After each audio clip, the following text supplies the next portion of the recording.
اور اس کو آخر میں آپ دم پہ لگا دیتے ہیں اور بس پھر دم کھلنا ہوتا ہے اور پھر اس کے بعد آپ اس بریانی کو انجوائے کر سکتے ہیں. تو بالکل اسی طرح کی تشبیہ دیتے ہیں سلمان صفدر صاحب کہ جو لیگل ٹیم ہے وہ جتنا کر سکتی تھی وہ یہ کہ اس نے زبردست قسم کی بریانی تیار کر کے اس کو دم پر لگا دیا ہے اور یہیں تک لیگل ٹیم کا کام تھا کہ اس نے کیسز کو اڑا دیا ہے میرٹ پر, دلائل پر, قانونی طریقوں سے جو چیزیں ہو سکتی تھی.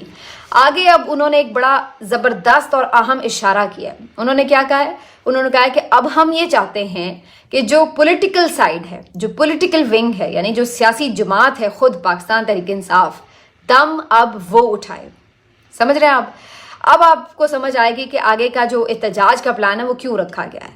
تو انہوں نے بڑا واضح کہہ دیا ہے کہ لیگل ٹیم کی جہاں تک کوشش ہو سکتی تھی, مطلب اب آپ قانونی طور پر تو کچھ نہیں نا رہ گیا کیسز میں. انہوں نے کہا کہ آخری کیس ہے القادر ٹرسٹ, اس میں امید یہی ہے کہ سزا نہیں ہوگی کیونکہ کچھ بھی پروف نہیں ہوا. لیکن اگر اس میں سزا ایون ہو بھی جائے, اگر ہم کوئی ایک برا فیصلہ ایکسپیکٹ کر بھی لیں, تو سلمان صفدر صاحب کہتے ہیں کہ ہارڈلی 15 دن میں ہائی کورٹ میں وہ سزا ختم ہو جائے گی یا معطل ہو جائے گی, تو اس کو ہونا ہی ہے. تو انہوں نے کہا کہ اب ہماری طرف سے یہی ہے کہ جتنا ہم کیسز کو بالکل ملیا میٹ کر سکتے تھے ہم کر چکے ہیں, آخری دموں پر ہے یہ تمام کیسز, لیکن اب آخری جو دم اٹھانا ہے وہ پولیٹیکل لیڈرشپ نے اٹھانا ہے. اس کا مقصد کیا ہے؟ اس کا مقصد اب میں آپ کو سمجھا دیتی ہوں. اس کا مقصد بڑا صاف اور واضح ہے. وہ یہ کہ حکومت تو یہ کوشش کرے گی کہ کبھی جج صاحب نہ آئیں, کبھی وکیل نہ آئیں, کبھی عدالتوں کو ہی تالے لگا دیں, اس طرح کر لیں اس طرح کر لیں, کچھ بھی ہیلے بہانے کر کے لمبا کر دیں معاملے کو, کھینچتے چلے جائیں, 1 ہفتہ 2 ہفتے 1 مہینہ 1.5 مہینہ 2 مہینے. تو ان کی تو کوشش ہوگی کہ میکسیمم اس چیز کو وہ لنگر آن کر لیں. لیکن اب پولیٹیکل لیڈرشپ کا کام یہ ہے کہ جہاں اب قانونی کوئی چیز ایسی باقی نہیں رہ گئی سالڈ کہ جس کے اوپر عمران خان صاحب کی گرفتاری ہو یا وہ پابند سلاسل رہیں, تو ان کو اب کرنا یہ ہے کہ آپ نے سیاسی دباؤ اتنا بڑھانا ہے کہ حکومت مزید کوئی وکٹمائزیشن نہ کر سکے. جو قانونی طور پر لڑے جا سکتے تھے کیسز وہ لڑ لیے گئے ہیں. اب آپ نے دباؤ اس طرح کا بڑھانا ہے سیاسی کہ حکومت مزید کوئی نئے الٹے سیدھے کیس نہ بنائے, اور جو آخری 1-2 کیسز کی آپ کہہ لیں کہ وہ کہتے ہیں نا ہاتھی نکل گیا دم رہ گئی, تو وہ جو دمیں ہیں وہ پھنسی نہ رہیں, اس کے لیے آپ نے یہ کرنا ہے کہ دباؤ بڑھانا ہے, ورنہ ان کو تو یہی سوٹ کرتا ہے, وہ تو دم پھنسا کے رکھیں گے.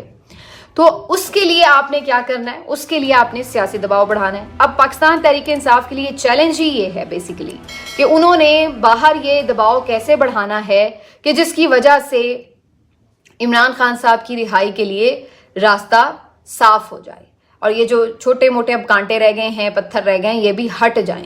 تو اس کے لیے سیاسی دباؤ کے لیے یہی وہ اسٹریٹجی ہے جو کہ پی ٹی آئی بنا رہی ہے, اور ان کا یہ خیال ہے کہ جو ایک آخری کال جسے وہ کہتے ہیں, فائنل کال جسے وہ کہتے ہیں, وہ اسی سمت میں ہوگی کہ جب وہ دباؤ بڑھائیں گے, سڑکوں پر بڑی تعداد میں کارکن آئیں گے, لانگ مارچ ہوگا, دھرنا ہوگا, وہ کہتے ہیں واپس نہیں جائیں گے جب تک کہ مطالبات نہیں مانے جائیں گے, تو آٹومیٹکلی حکومت کو وہ جو ایک انگوٹھا انہوں نے رکھا ہوتا ہے سسٹم کے اوپر کہ جی آپ نے چھوڑنا نہیں ہے اس بندے کو, تو کم از کم وہ انہیں انگوٹھا ہٹانا پڑے, اتنا آپ نے ان کو دباؤ دینا ہے. دیکھیے حکومت کو کیا ضرورت پڑی ہوگی کہ وہ عمران خان صاحب کو چھوڑے؟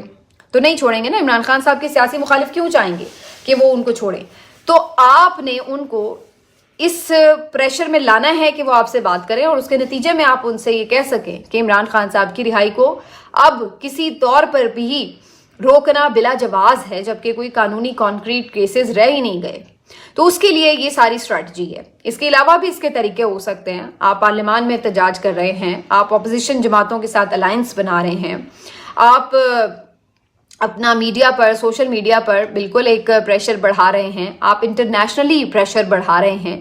تو یہ سب چیزیں بھی اپنی جگہ ہیں, لیکن الٹیمیٹ اس پریشر کو جو سم اپ کرنا ہے وہ عوام نے ہی کرنا ہے, اور وہ ظاہر ہے پی ٹی آئی کی جو سیاسی طاقت ہوگی اسی کے تھرو ہو سکتا ہے. تو یہ ایک سلمان صفدر صاحب نے ہنٹ ضرور دے دیا ہے کہ اب جو آخری مرحلہ ہے وہ بہرحال جس کو کہتے ہیں نا وننگ شاٹ, تو وہ یہ کہتا ہے کہ جو وننگ شاٹ ہے نا وہ پولیٹیکل سائڈ سے لگنی چاہیے. اب یہ جو بات ہو رہی ہے اس پہ بہت سے لوگ کہہ رہے تھے کہ جی یہ شاٹ تو ثوابی جلسے میں ہی لگ جانی تھی, تو یہ لیٹ کیوں ہو گئی, ڈیلے کیوں ہو گئی. تو اس کے اوپر میں آج ایک بڑی دلچسپ سٹوری پڑھ رہی تھی BBC میں, اور یہ کسی نے آرٹیکل آج کے دن کی تاریخ کے حوالے سے لکھا ہوا تھا. اس آرٹیکل میں ایک پرانے میچ کا تذکرہ ہے جو کہ احمد آباد بھارت میں کھیلا گیا تھا. عمران خان صاحب اس میں کپتان تھے ٹیم کے اور 1987 کی یہ بات ہے.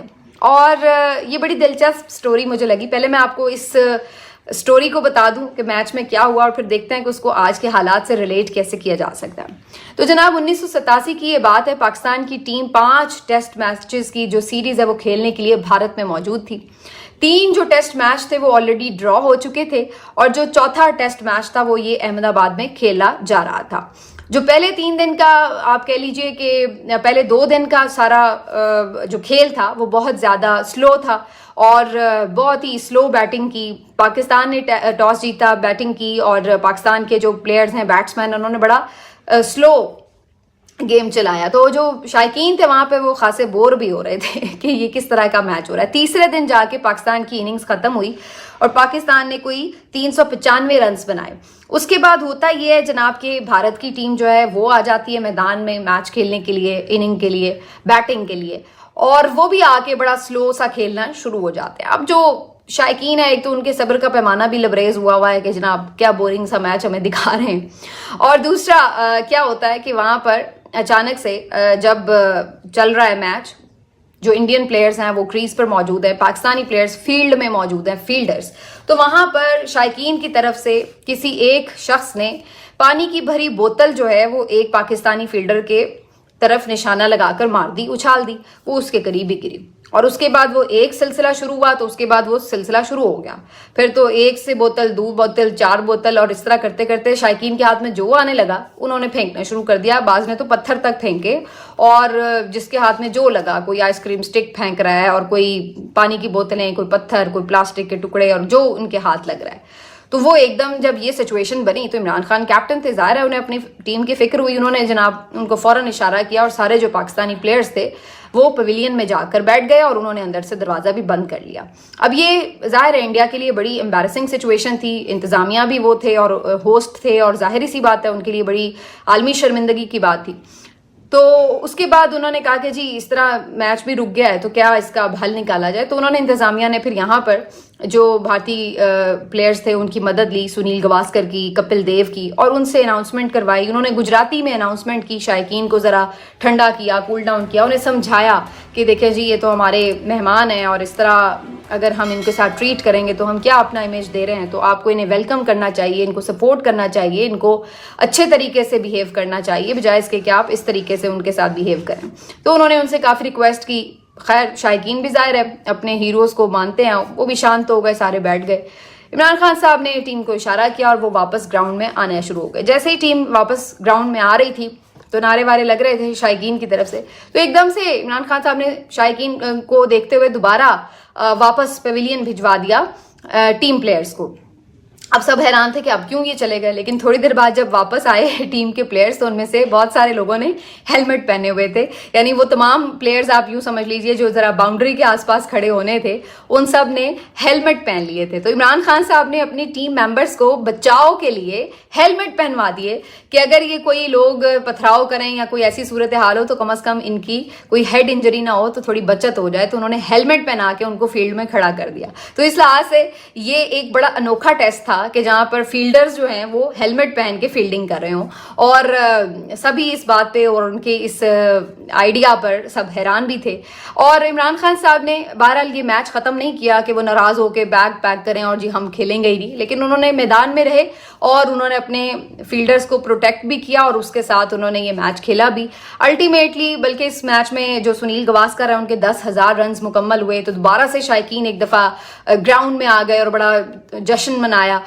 ایک دفعہ پھر سے جو پویلین میں پاکستانی پلیئرز ہیں ان کو بھاگنا پڑا, لیکن الٹیمیٹلی میچ کمپلیٹ ہوا 5 دن کا. یہ میچ بھی ڈرا ہو گیا تھا, لیکن یہ میچ اس لحاظ سے بڑا یادگار تھا کہ پاکستانی ٹیم نے اس پتھراؤ کے باوجود بھی میدان میں رہنا ہی ترجیح رکھی اور میدان چھوڑ کر بھاگے نہیں. بہرحال جو آخری میچ تھا پھر اس سیریز کا 5واں میچ, وہ پاکستان کرکٹ ٹیم عمران خان صاحب کی قیادت میں جیتنے میں کامیاب ہو گئی اور اس طرح یہ انہوں نے تاریخ رقم کی, انڈیا کو انڈیا میں جا کے ہرایا اور وہ ایک میچ جیت کر پاکستان نے پھر پوری سیریز جیت لی. تو یہ بڑا یادگار تاریخی دورہ تھا کافی حوالوں سے. اب میں اس کو ذرا آج کے دور سے ریلیٹ کر رہی تھی تو میں سوچ رہی تھی کہ کچھ چیزیں ایسی ہیں جو آپ کے اندر آپ کی انسٹنکٹ کبھی نہیں بدلتی، اور جس میں ایک پہلی چیز جو اس واقعے سے نظر آتی ہے وہ یہ کہ عمران خان صاحب میں جو فائٹنگ سپرٹ ہے وہ اس کا مطلب ہے کوئی آج نئی پیدا نہیں ہوئی، یہ اس وقت سے موجود ہے ان کے اندر.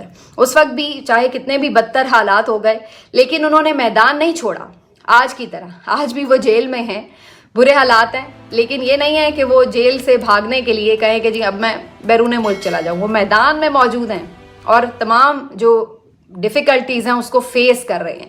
جو بھی ظلم ہو رہا ہے، جو بھی مصائب ہیں، تکالیف ہیں، اس کو فیس کرنے کے لیے تیار ہیں، میدان چھوڑ کر بھاگ نہیں رہے ہیں، کم از کم ابھی تک تو ایسا ہے.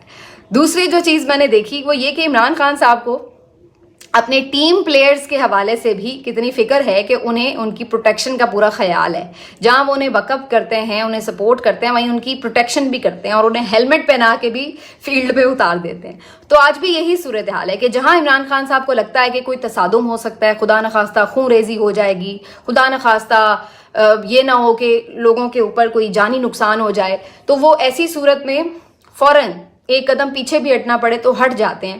وہ پیویلین جا کر اپنے پلیئرز کو سیف کر لیتے ہیں. تو آج بھی جہاں انہیں یہ محسوس ہوتا ہے کہ جی ایسی کوئی سچویشن بن رہی ہے کہ جہاں پر خدا نخواستہ کوئی بلڈ شیڈ نہ ہو جائے، تو وہاں پہ عمران خان صاحب پیچھے ہٹ جاتے ہیں. بھلے بعد میں انہیں یہ سننا ہی پڑے کہ جی ہٹ گئے، کوئی نہیں آیا، جو بھی ہے ہار گئے، بزدل ہیں، جو کچھ بھی سننا پڑے، لیکن وہ اپنے ٹیم پلیئرز جو ہیں ان کو پروٹیکٹ کرنا جانتے ہیں. تو یہ جو چیز ہے یہ بھی آج کے دور میں آپ کو نظر آتی ہے، اور شاید یہی وجہ ہے کہ عمران خان صاحب اس چیز کے اوپر بلیو کرتے ہیں. جو تیسری چیز ہے کہ کب کس وقت کون سی چیز آپ نے کرنی ہے. ہر طرح کا فیصلہ آپ ایک ساتھ نہیں کر لیتے، بلکہ اس کو وقت کے ساتھ اور حالات کے مطابق کرتے ہیں. یہی چیز ان کی ہمیں اس پورے ایونٹ میں جو اس وقت انہوں نے انڈیا کے ساتھ میچ کھیلتے ہوئے کیا، یہ آج ہمیں نظر آتا ہے کہ کب انہوں نے جلسہ کرنا ہے، کب انہوں نے لانگ مارچ کرنا ہے، کب انہوں نے دھرنا دینا ہے، کب انہوں نے کچھ بھی نہیں کرنا، پارلیمان میں صرف شور مچانا ہے، اور کب انہوں نے عدالت میں جا کر کیسز کو لڑنا ہے. تو یہ ساری چیزیں جو ایک اسٹریٹجی کے تحت وہ چل رہے ہوتے ہیں تو ان کے جو اعصاب ہیں وہ بہت مضبوط رہتے ہیں. بدترین حالات میں بھی وہ اتنے اسٹرانگ نروز کے ساتھ کھیلتے ہیں کہ اپنی اسٹریٹجی بناتے ہیں. اور اس اسٹریٹجی کو مزیدار بات یہ کہ اکثر جو مخالفین ہیں وہ ٹھیک طور پہ سمجھ نہیں پاتے، اور رہی صحیح کسر یہ ہے کہ جو مخالف کی اسٹریٹجی ہے وہ عمران خان کی سمجھ میں آ جاتی ہے. اس سے آپ اندازہ لگا لیجئے کہ عمران خان صاحب نے جتنی پیشن گوئیاں کی تھی اپنے جیل جانے سے پہلے وہ تمام کی تمام درست ثابت ہوئی. انہوں نے بتایا تھا کہ ان کے اوپر حملہ بھی ہوگا، ان کو جیل بھی جانا پڑے گا، ان پہ مقدمات بھی بنیں گے، ان کے پارٹی کو توڑنے کی کوشش ہوگی، ان کو لوگ چھوڑ بھی جائیں گے، پھر بھی وہ الیکشن جیت جائیں گے. تو یہ ساری چیزیں ایسی تھی جو عمران خان صاحب نے آلریڈی پریڈکٹ کی ہوئی تھی اور وہ ایز اٹ از ہوئیں. تو اس کا مطلب ہے کہ وہ اپنے جو مخالفین ہیں ان کی اسٹریٹجی کو اچھے سے جانتے ہیں اور اس کے مطابق اپنی اسٹریٹجی پلان بھی کرتے ہیں. اور دوسری طرف جو مخالف ہیں وہ ان کے بارے میں دھوکہ کھا جاتے ہیں. جیسے انہیں یہ لگتا تھا کہ عمران خان تو جیل ہی نہیں کاٹ سکے گا، یہ تو 2 دن میں بھاگ جائے گا، لیکن وہ پھر عمران خان کو سمجھے ہی نہیں. اور اب صورتحال یہ کہ عمران خان کو جیل میں ڈال کر اس کو اور طاقتور اور اتنا بڑا کوئی دو مالائی کردار بنا دیا ہے کہ اب انہیں خود سمجھ نہیں آ رہی کہ اس جیل سے اب انہیں نکالا تو پھر ہوگا کیا. تو اب وہ خود اس چیز پہ جو ہے وہ پریشان بھی ہیں اور پھنسے ہوئے بھی ہیں. تو یہ جی خیر ایک بڑی دلچسپ سی مجھے سٹوری لگی کہ جس کو کرکٹ کے ساتھ ریلیٹ کر کے جو ہے وہ ڈسکس کیا جا سکتا تھا. تو یہ ایک انالیسس میں نے سوچا آپ کے ساتھ ضرور شیئر کروں. آخر میں ایک سٹوری آپ کو اور دے دیں جی جاتے جاتے کہ فائنلی آئینی بینچز نے بھی کام کرنے کا فیصلہ کیا ہے، اور جسٹس امین الدین خان صاحب جو کہ آئینی بینچ کے سربراہ ہیں انہوں نے آج جو ججز کمیٹی بیٹھتی ہے کیسز کا فیصلہ کرنے کے لیے آئینی بینچ وغیرہ کے لیے، تو ان کے آپس میں آج ایک میٹنگ ہوئی ہے اور اس کے بعد یہ طے کیا گیا کہ 14 نومبر سے باقاعدہ آئینی بینچ کام شروع کر دے گا. اب کون کون سے آئینی کیسز ہیں؟ بہت سارے ہیں. 26ویں آئینی ترمیم کا معاملہ ہے، مخصوص نشستوں کی نظر ثانی اپیل ہے، الیکشن ٹریبونل کے معاملے پر نظر ثانی اپیلیں ہیں جو پی ٹی آئی نے فائل کی ہوئی ہیں. تو یہ اور اس طرح کی کافی ساری چیزیں ہیں. لیٹس سی کہ اس کے اوپر آئینی بینچ جو ہے وہ کیا گل کھلاتا ہے. ملتے ہیں آپ سے اگلے ویلاگ میں. اپنا خیال رکھیے. اللہ حافظ.